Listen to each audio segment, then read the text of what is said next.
You know that feeling when a story grabs you so hard you forget to blink? That's why we're here. This channel is for people who are hopelessly and helplessly addicted to a good story. Whatever you're in the mood for, we've got it.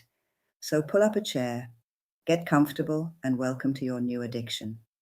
This is Story Junkie, and trust me, you're going to want to stay. They say a man's life can be measured in the things he never saw coming. The accident he didn't prevent, the woman who left without warning, the knock on the door at 3 in the morning that turns everything you know into rubble. For me, that knock came on a Tuesday. I remember it was raining, the kind of cold, indifferent rain that soaks you to the bone. My name is Neil Anderson, and at 38 years old, I had already lived 2 lives. The first was the one I don't talk about. The second was the one I'd spent 7 years building with my bare hands in a repair shop on the corner of Marsh and Delancey, a place I'd painted myself, and it smelled like motor oil and the very particular kind of pride that comes from owning something honest. I was under a '67 Mustang when they came in. 4 of them with boots I could see from the floor, clean, expensive boots, the kind that had never touched a garage floor before. I slid out from beneath the chassis with a wrench in my hand, and the leader was already smiling at me for reasons of his own, Arno Lemons. If you'd looked at him on the street, you might have thought he was a businessman in the mid-40s, silver-streaked hair combed back and a jawline like a cliff face. He wore an expensive charcoal suit. He had beautiful pale blue eyes, if you didn't know what was underneath. I knew, half the city knew, though most of them were too afraid to say it out loud. Mr. Anderson. He said my name, but it wasn't a greeting. Shop's closed, I said. He looked around with a performer's appreciation for the space, then ran one finger along the top of my tool cabinet. Nice place you have here, real character. He turned back to me. I have a proposition for you. I set the wrench down on the hood of the Mustang not far from my hand. I'm not a propositions kind of man. Everyone's a propositions kind of man.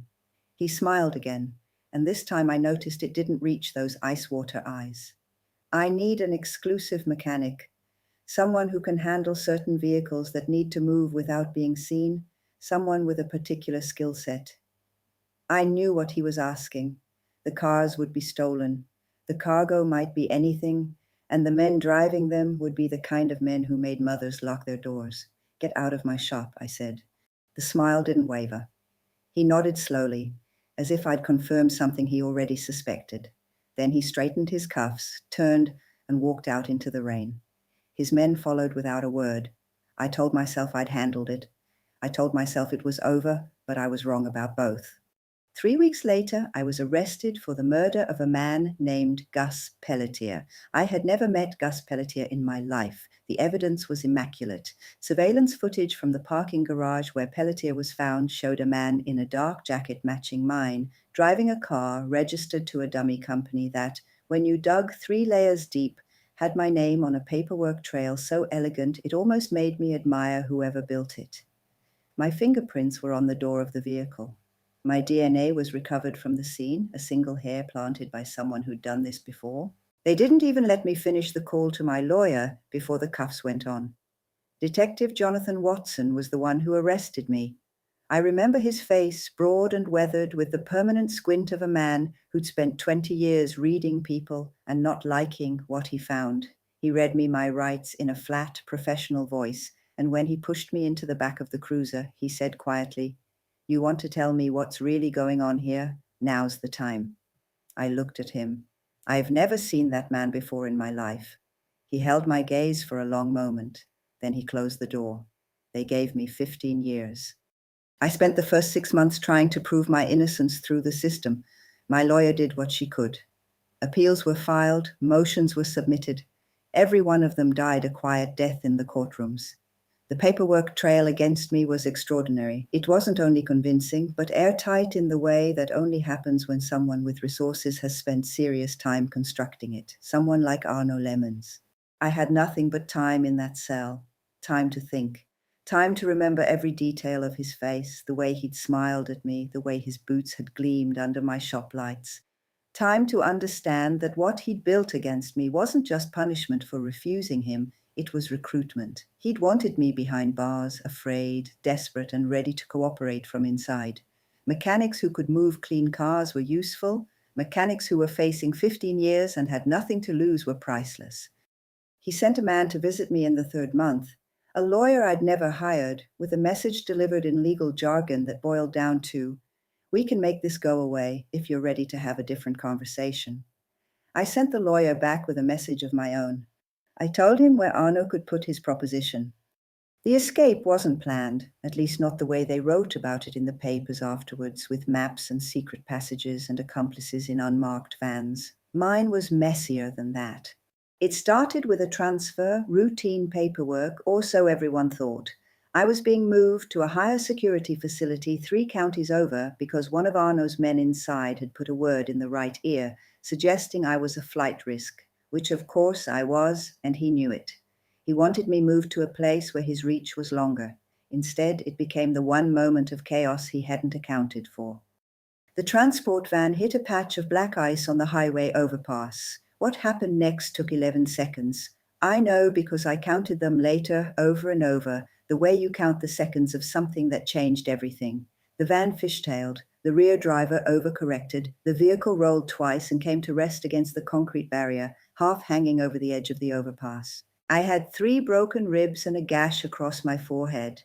The 2 guards were unconscious. The locks on my transport cage had sheared at the frame. I looked at the gap. I looked at the highway below.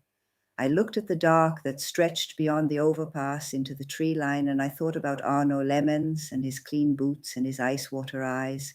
I went through the gap. I ran for 4 days before I stopped running. I slept in an abandoned barn the first night, shaking so hard from the cold and the adrenaline that I thought my bones might splinter. I stripped a scarecrow of its flannel shirt and wore it over my prison-issue top. I drank from a stream. I ate nothing for the first 2 days and thought about Neil Anderson the mechanic, the man with the shop on Marsh and Delancey, the man with the honest smell of motor oil on his hands, and I wondered if that man still existed, or if what was left of me was something raw and harder and without a name. On the 4th day, I found a payphone outside a gas station that looked like it hadn't been updated since 1994. I made 1 call. It rang 6 times. Then, "Watson, you told me that if I ever had something real, to call you," I said. There was a long silence. "Anderson, I have something real." Another silence. "Where are you?" I told him the name of the town. He told me not to move. I sat behind the dumpster at the back of the gas station for 3 hours with my broken ribs screaming at me, and I thought about whether I was making the worst mistake of my life. Watson arrived alone. He had no backup, no sirens, and no cruisers. A dented personal sedan that was 10 years old, with a Pine air freshener and a thermos of coffee on the passenger seat. He got out and looked at me for a long time. "You look terrible," he said. "I feel worse." He handed me the thermos. "Get in." I found out later that Jonathan Watson had never been entirely comfortable with my conviction. He'd been the arresting officer, he'd followed the evidence because that was his job and he was good at it. But evidence that perfect had nagged at him for months afterwards. He'd pulled the file 3 times. He'd made quiet inquiries. And somewhere along the way, he'd started looking at Arno Lemons with the focused attention of a man who had found the thread he intended to pull. "Lemons is careful," Watson told me that first night in the back booth of a diner 2 counties from the gas station. He'd wrapped my ribs with athletic tape from his glove box and put antiseptic on my forehead, and now he was watching me eat scrambled eggs with the expression of a man calculating risks. He's been running this operation for 12 years, stolen vehicles, drug routes, extortion. We've tried to build a case on him 4 times. Every single time the witnesses recanted or disappeared, every single time. "He's got someone on the inside," I said. Watson didn't deny it. "I've suspected that for a long time. I don't know who." "So we work around the inside." "We." He said the word with a complicated look. "You're an escaped convict, Anderson. I'm a detective who's currently not reporting your location." "You didn't report my location. You're sitting in a diner with a fugitive at 2 in the morning. I think the we ship sailed a while ago." Something changed in his expression, not quite a smile, but close. He wrapped his hands around his coffee cup and looked at the tabletop. "If I help you," he said slowly, "it's because I think you're innocent, and I think Lemons is a cancer in this city." not because I'm becoming something I'm not. I know, I said. And when this is done, there has to be a reckoning, a proper one, through channels that can actually put him away. Agreed, I said. But first, we're going to take everything he has. Watson looked up. Not just his freedom, I said. His operation, his infrastructure, his people, everything he built. We're going to take it apart piece by piece and leave him standing in the rubble. Watson was quiet for a moment. What do you need from me? Information, I said, and a few car parts. Here is what I knew about Arno Lemons that the police didn't. I knew how he moved. 7 years of running a shop on Marsh and Delancey meant that half the vehicles in that city had passed through my hands at one point or another. I knew which cars were clean and which weren't by the way people held themselves when they dropped them off. I knew the routes because mechanics talk to each other, and mechanics know which roads get used hard and which roads don't. And in the weeks before my arrest, I'd noticed things. The same black SUV circling my block, the same 2 men at the coffee shop across the street at irregular intervals that weren't quite irregular enough. Arno's operation ran on 3 pillars. First, stolen high-end vehicles moved through a cleaning network, paint shops, VIN alterations, false paperwork, and sold to buyers overseas. Second, a drug distribution network using those same vehicles as cover, with routes that ran through 3 states. Third, extortion. Businesses, city officials, anyone with something to lose and something to protect. Watson provided the intelligence. He had 4 years of surveillance files locked in his personal storage that had never made it into official channels because he didn't trust the official channels. Names, dates, addresses, partial routes, enough to map the skeleton of the operation. My job was to find the heart. We started small. Watson fed a rumor through a source he barely trusted that a major shipment of vehicles was going to be intercepted at the border. Lemons moved the shipment, and in moving it, he used infrastructure we hadn't known about. A transfer point at an auto salvage yard on the edge of the industrial district, run by a man named Decker who had, on paper, nothing to do with Lemons at all. I visited Decker, not as Neil Anderson, the escaped convict, as a man named Ray Kowalski, with a story about needing parts for a restoration project and the kind of easy, unhurried manner that mechanics develop when they've spent years making nervous customers feel like everything is under control.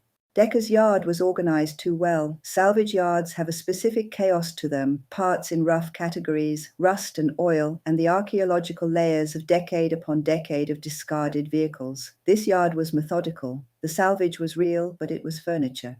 Behind it, in a warehouse that shouldn't have needed to exist, I found the processing line. 3 cars. 2 were already stripped and plated. The third was still in transit configuration. I memorized everything and walked back out through the gate with a couple of spark plugs I'd bought for cover. That night, I drove one of Watson's informant vehicles through the block, and from the passenger seat, Watson photographed everything. Decker's connected to the city permit office, Watson said, going through what he had. Someone's been rubber stamping his expansion permits for 3 years. Lemon's inside man? Possibly, or just a bribed official. We'll pull the thread.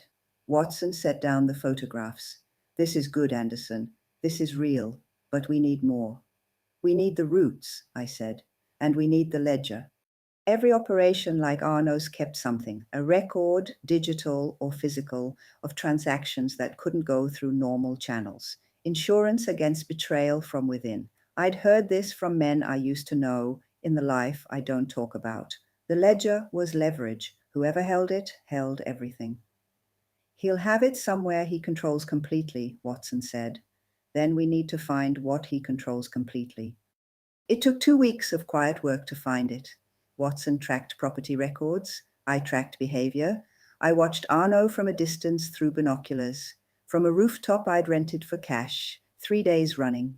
I watched who he met and how he carried himself with different people. With his lieutenants, he was a general. With his suppliers, he was a businessman. With city officials, he was charm itself, but there was one place he went alone. A property 15 miles outside the city, registered under a holding company 4 layers deep, a converted farmhouse with new fencing and a security system that anyone driving past would clock as serious. He went every 10 days, always alone, always in a different vehicle, and always staying for 3 to 4 hours. That's where it is, I said. Watson looked through the binoculars at the farmhouse on the hill. If we move on that property without a warrant, then nothing we find is admissible, I finished. I know. But right now, I'm not worried about admissible. I'm worried about finding the ledger so we can use it to get you a warrant that will actually stick. He lowered the binoculars. Explain that logic. If the ledger exists and we can confirm what's in it, you can build an independent case that points directly to it. You get a warrant based on independent evidence. The ledger gets seized legally. Lemons goes down properly. And how do we confirm what's in it without? Let me worry about that part. He stared at me for a long time. Anderson, I need to be very clear about what I'm not sanctioning here. You're not sanctioning anything, I said. You're just going to be parked half a mile down the road for reasons of your own. I went in on a Thursday night, 2 days before Lemon's next scheduled visit. The security system was sophisticated, but it was also installed by people who assumed the threat would come from the front. I came from below, a drainage culvert at the back of the property that let out against the rear foundation. An oversight, the kind you only see when you've spent years thinking about how things are built and how they break. The farmhouse interior was spare, a front room with the careful anonymity of a place not meant to feel lived in, a kitchen, a room that was locked. The lock was a good one. It took me 11 minutes. Inside the room was a desk, a laptop locked and encrypted, and in the bottom drawer, a ledger, actual paper with actual ink, because men like Arno Lemons who'd survived this long knew that digital could be hacked and intercepted, but paper required physical access. 63 pages of transactions, dates, names, routes, and amounts. I photographed every page with a camera Watson had given me. Then I put the ledger back exactly as I'd found it. I was back through the culvert within 40 minutes. Watson spent 3 days going through the photographs. I watched his expression change as he read, a slow, tightening focus. The look of a man assembling a structure that had been forming in his mind for years and was finally taking shape. There are 11 names in here that I recognize, he said. 3 of them are city officials. 1 of them is in my department. There it was, the inside man. We can't go to your chief, I said. No. He set the photographs down. I know someone at the federal level, an agent I worked with 6 years ago. She's clean and careful. If I bring her this, she'll move. And Lemons? Anderson, he looked at me directly. Lemons gets arrested, properly, with proper charges. He goes to trial and he goes to prison and he doesn't get to be a martyr. I'd spent 18 months in a cell because of Arno Lemons. I'd had my bones broken in a transport accident I now believed he'd helped arrange. I'd lost my shop, my freedom, and 7 years of building something honest. Every cell in my body wanted something other than a courtroom. But I'd made a deal with Watson, and I was tired of being the kind of man who couldn't keep one. Make the call, I said. The federal agent's name was Reyes. She flew in 2 days later and spent 4 hours with Watson and an encrypted copy of the photographs. When she walked back into the room where I was waiting, she looked at me with an expression I couldn't immediately classify. Mr. Anderson, she said, you've been busy. I've had motivation. The evidence you've provided, combined with what Detective Watson has compiled over the past 4 years, is sufficient for warrants. Multiple warrants. She paused. The man in Watson's department has already been identified and is being handled. The property outside the city will be raided within 48 hours. I let out a breath. However, she continued, there is still the matter of your circumstances. An escaped convict who has been operating as an informant without official status is a problem, I said. A complicated one, but not an unsolvable one. Your original conviction will be subject to immediate review given the evidence of evidence tampering. The DA who prosecuted your case is one of the names in the ledger. She said it flatly. You were framed by the man prosecuting you with evidence manufactured by the man you'd refused. A review will likely take weeks, not months. Likely, I said. Likely, she confirmed. She wasn't a woman who dealt in certainties. I respected that.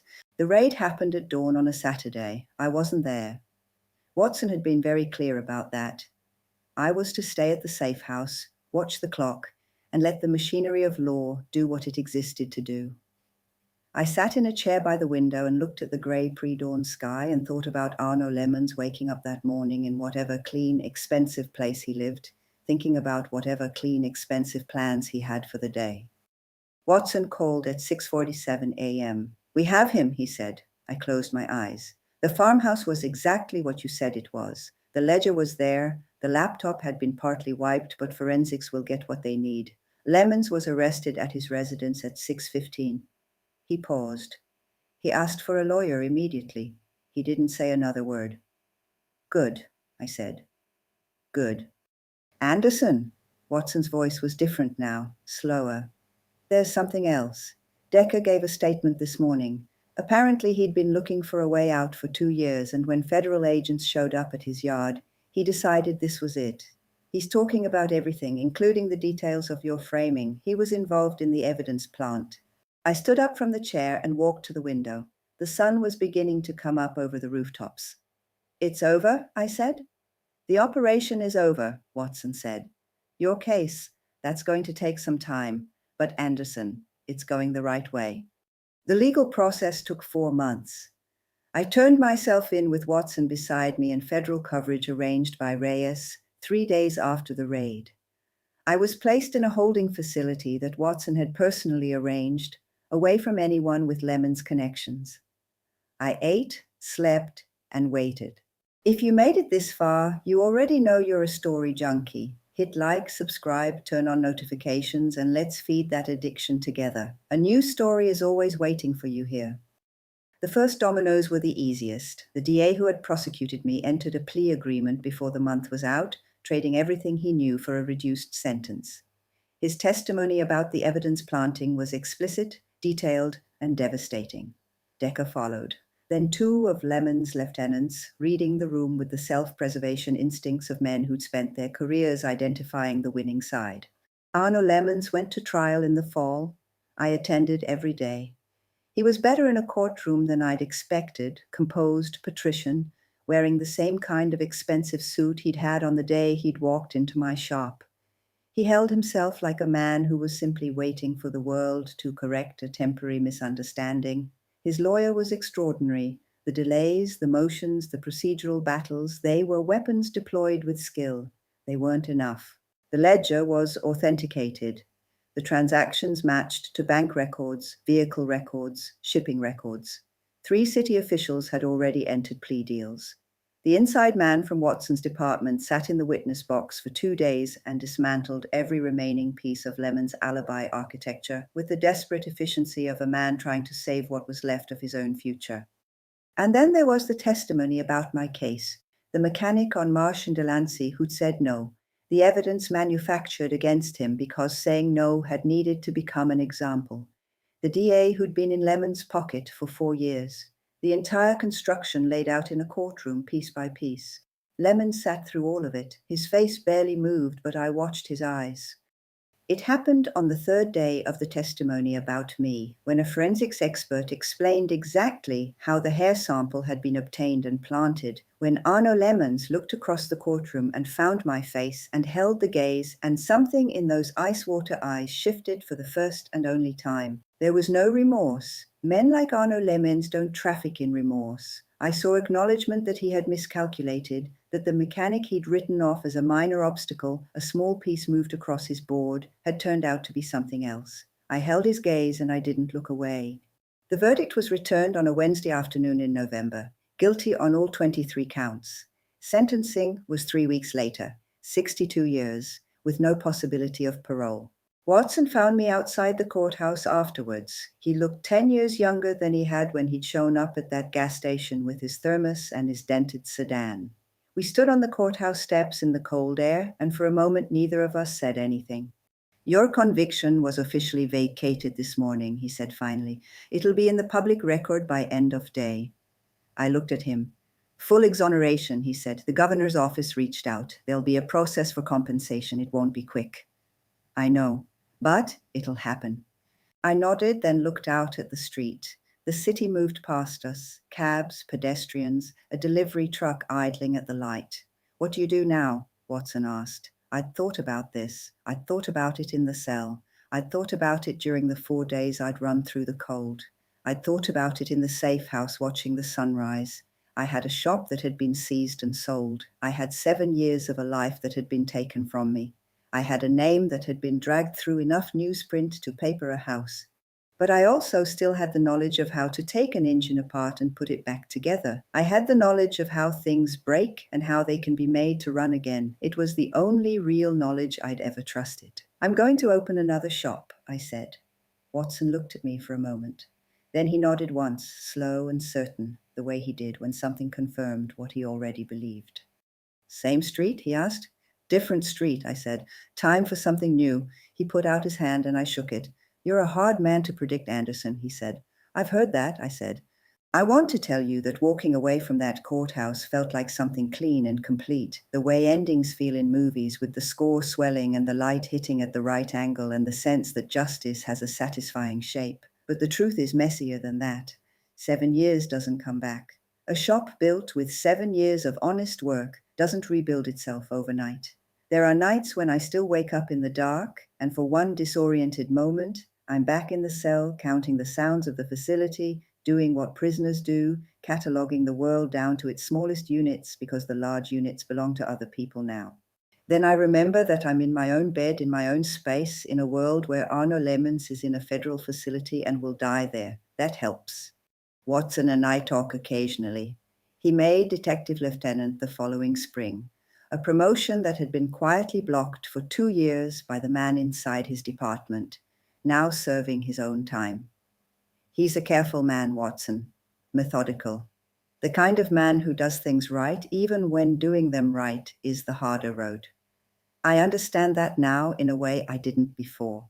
The shop on its new street is smaller than the old one for now, but the smell is the same, motor oil and metal, and the particular satisfaction of a problem being solved by hands that know what they're doing. Customers come back, word gets around.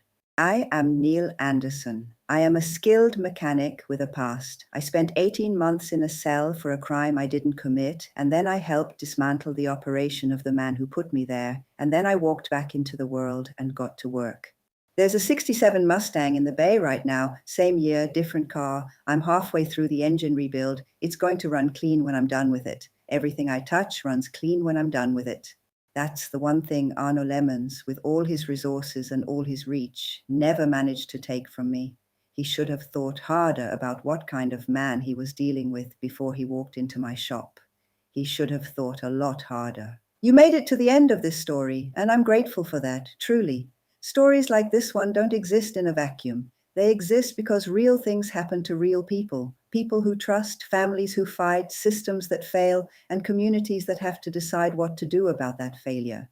I want to ask you something, and I want you to take a moment with it before you scroll on. Have you ever watched someone get away with something and stayed silent because you didn't think your voice would matter? Or have you ever been the person who said something, did something, made one call or sent one message or told one other person and watched that small act become part of something bigger than you expected? Tell me in the comments. I want to hear it. Not because I'm collecting stories, but because I genuinely believe that the most important thing we have going for us are the people who refuse to look away. If this story moved you, share it with someone who needs to hear it, because silence is a choice, and so is everything else. God bless you.